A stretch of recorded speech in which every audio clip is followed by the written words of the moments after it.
Stanzagate entirely explained. So we're not gonna lie to you. This is hands down one of the craziest controversies over on TikTok you have never heard about. Break out the snacks, grab a beverage, because we're about to send you down one hell of a rabbit hole. This is everything you need to know about the Stanzagate controversy. It all began back in March of 2022, when author Sabina Laura posted a series of tweets in regards to a few things TikToker Aliza Grace had been doing. Things like blatantly stealing work from other authors, publishing it as her own, and even profiting off of that work. Not only through Amazon, but also showcasing that same stolen work to her following of more than 600,000 viewers. And to truly understand just how nuts this thing is, we gotta take it back to November of 2020, when Aliza first began posting on the platform. Which, side note, took a very long time for us to do. Reason being, we had to go back like 2 years, and at some point, she had been posting up to 24 times a day consecutively for months on end. Regardless, it is very important to note, from the beginning, Aliza had been uploading these videos of single pages out of a specific book titled The Sun and Her Flowers by an author known as Rupi Kaur. And after posting this book page by page in its entirety, she then cycled through a few other books by various authors prior to showcasing her own publications in that same way. Or so her followers thought, and still very much do. You see, it wouldn't be long until multiple authors with much smaller accounts on the platform stumbled across her videos, showcasing their work in her book with her name at the top of the page. No credit given, no acknowledgement, just blatant plagiarism at its finest. Now, while they tried to speak out about this in Aliza's comment section, her following was fairly quick to discredit these claims. Their comments were then deleted in accordance with being blocked from Aliza's page. It was at this point, one of those authors, Sabina Laura, began really digging into her publications, only to discover more than 70 instances of pure, unadulterated, quite literally unedited plagiarism. Sabina would then post her findings in a Twitter thread titled, "A Thread of Poems Aliza Grace Has Plagiarized, Published, and is Profiting From." And well, the first of those tweets contains a side-by-side comparison of a poem published by Sabina. What's more is almost a full year before Aliza had published this one right here, merely removing the word "to" and claiming it as her own. We have another from author J. Strelot, claiming she wrote it again by removing a single word. Here's another one she found from author Ruby Dahl. "I wish that I could erase all your pain. I wish I could solve your problems. You know, the ones crumbling your heart and keeping them up at night."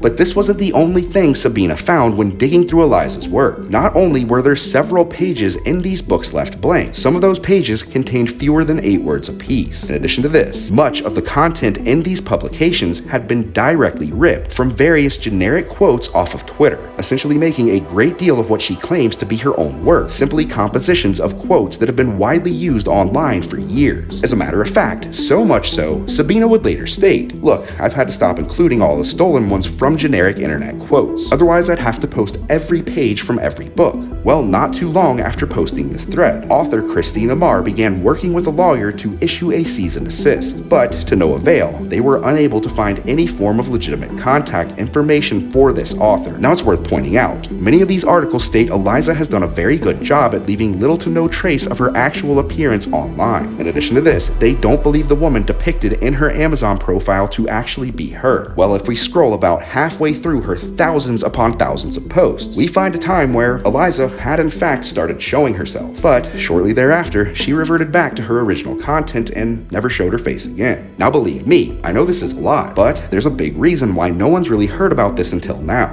More recently, sizable creators such as Kyla Zhao, among others, have tried to spread awareness of this issue. But time and time again, the story would be suppressed under the more notable Tattoo Gate as well as the Kinwalk situation. Kyla, being one of the first unaffected authors to actually speak out, had this to say. Aliza's fans say that they really love how relatable her poems are and how they accurately capture what a young adult feels.